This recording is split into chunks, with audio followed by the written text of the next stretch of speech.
नमस्कार, आप देख रहे हैं वीके न्यूज। मैं हूं दिवाकर विक्रम सिंह। चंद्रयान की सफलता के बाद भारत विश्व गुरु के प्रथम पंक्ति में खड़ा हो चुका है। लेकिन क्या आपको पता है कि वैश्विक स्तर पर जिस तरह से चांद पर तिरंगा लहराने के बाद हम इस बात का दावा कर रहे हैं कि पूरे मानवता के लिए अब भारत राह दिखाएगा, साथ ही साथ ये भी संकेत दे रहे हैं कि जियोपॉलिटिक्स और जियोपॉलिटिकल सिनेरियो में अगर कोई परिवर्तन होगा तो उसकी राह भी भारत दिखाएगा। हम ऐसा क्यों कह रहे हैं?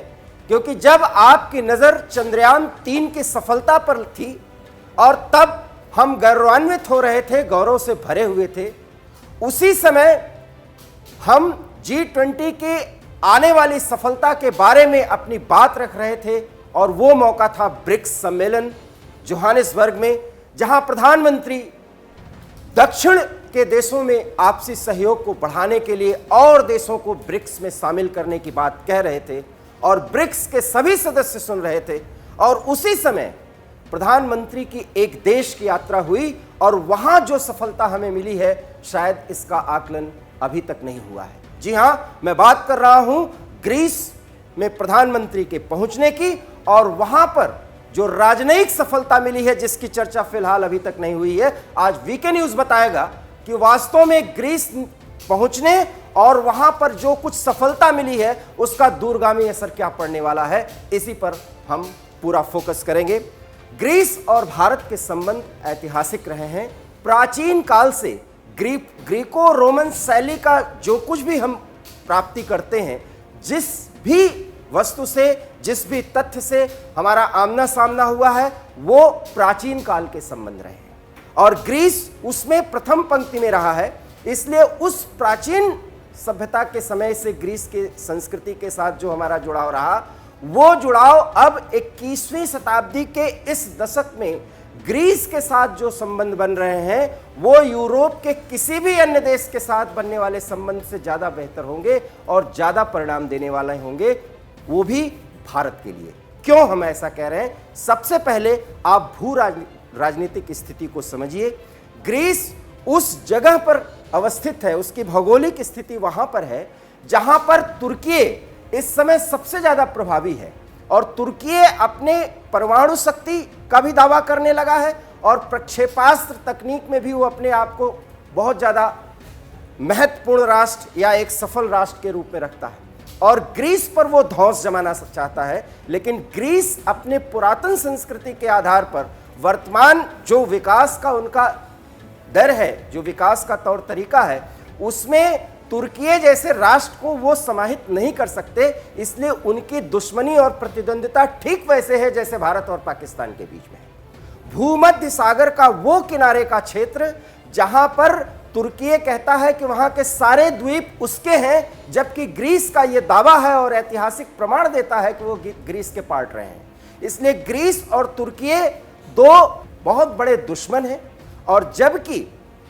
तुर्की भारत का सबसे बड़ा दुश्मन है, क्योंकि पाकिस्तान का हर एक मंच पर वो कश्मीर के मुद्दे पर सहायता देता है और ग्रीस भारत का सबसे अच्छा दोस्त है। इसलिए तुर्की जैसे प्रतिद्वंदी और दुश्मन देश के साथ जब ग्रीस जैसा दोस्त हमारे साथ आधुनिक समय में जियोपॉलिटिकल सिनेरियो में यूरोप के किसी भी देश के साथ सबसे ज्यादा तकनीक, सैन्य शक्ति और कृषि के क्षेत्र में अगर सहयोग करने के लिए तैयार हुआ है, तो अब आप समझ सकते हैं कि तुर्की और पाकिस्तान को एक साथ प्रधानमंत्री नरेंद्र मोदी की यात्रा में कैसे साधा गया है और उन पर यह निशाना किस तरीके से इनको दबाव में लाएगा। क्योंकि ग्रीस में जब भी भारत की नौसेना का कोई भी मूवमेंट होता है तो भूमध्य सागर के उस किनारे के क्षेत्र में वो पैसेज ग्रीस उपलब्ध कराता है जो आज तक हमें अमेरिका ने नहीं उपलब्ध कराया। शायद ये आपको पता नहीं होगा, क्योंकि यूरोप के अन्य देशों में, चाहे आप ब्रिटेन ले लें, फ्रांस ले लें और जर्मनी ले लें, इसके साथ आयरलैंड को ले लें, ये देश भी आज तक अपने नौसेना में या अपने क्षेत्र में भारत के नौसैनिकों को या नौसैनिक बेड़े को कभी भी पैसेज नहीं दिए हैं। जबकि ग्रीस, जिसके बारे में हम बहुत कम जानते हैं, और 40 साल पहले की एक यात्रा, इंदिरा गांधी की यात्रा के बाद ग्रीस पे हमारा कोई प्रधानमंत्री या कोई बहुत बड़ा डेलीगेशन भी नहीं गया। वो ग्रीस हमको सैन्य रूप से इतना बड़ा सहयोग करता है, और उसी सहयोग को नया आयाम देने के लिए जब प्रधानमंत्री पहुंचे, और प्रधानमंत्री जब पहुंचे तब ग्रीस जैसा देश, क्योंकि याद रखिए राजनयिक क्षेत्र में आपकी कीमत तभी होगी जब आपका वो वजूद रहेगा, आपका वो महत्व रहेगा। ब्रिक्स में भारत की ताकत का एहसास ग्रीस को हो चुका है। G20 सम्मेलन में भारत की क्या भूमिका होने वाली है ये ग्रीस को पता चल चुका है।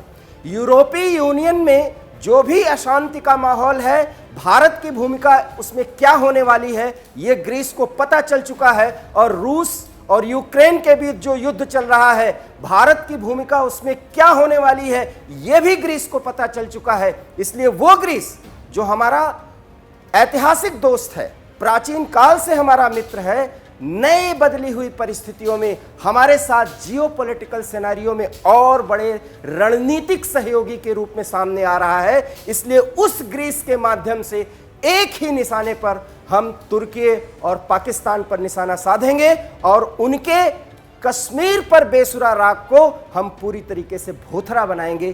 प्रधानमंत्री की ये राजनयिक रणनीति रही है, और ये वायदा और ये भरोसा ग्रीस के राजनयिकों की तरफ से, वहां के रणनीतिकारों की तरफ से, और उच्च पदस्थ बैठे अधिकारियों और नेताओं की तरफ से दिया गया है। इसलिए यकीन मानिए आने वाले समय में ब्रिटेन, फ्रांस और ग्रीस जिस तरीके से भारत का साथ देने जा रहे हैं, अब भारत यूरोप में भी अपनी भूमिका अदा करते हुए, अपने हित को साधते हुए वैश्विक राजनीति को एक नई राह दिखाएगा। और जब ये नई राह बनेगी तो भारत विश्व गुरु कहलाएगा।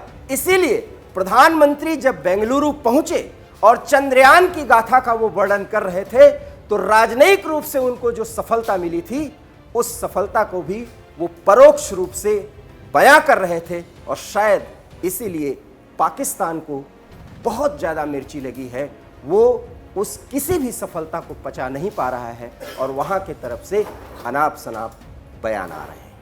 आपको हमारी ये खबर कैसे लगी और ये विश्लेषण कैसा लगा, हमें आप अपनी प्रतिक्रिया जरूर भेजें। वीके न्यूज़ आपको इसी तरह से खबर और उसका विश्लेषण देता रहेगा, ये हमारा वायदा है। फिलहाल मुझे दीजिए इजाजत, नमस्कार। वीके न्यूज़, राष्ट्र के नाम।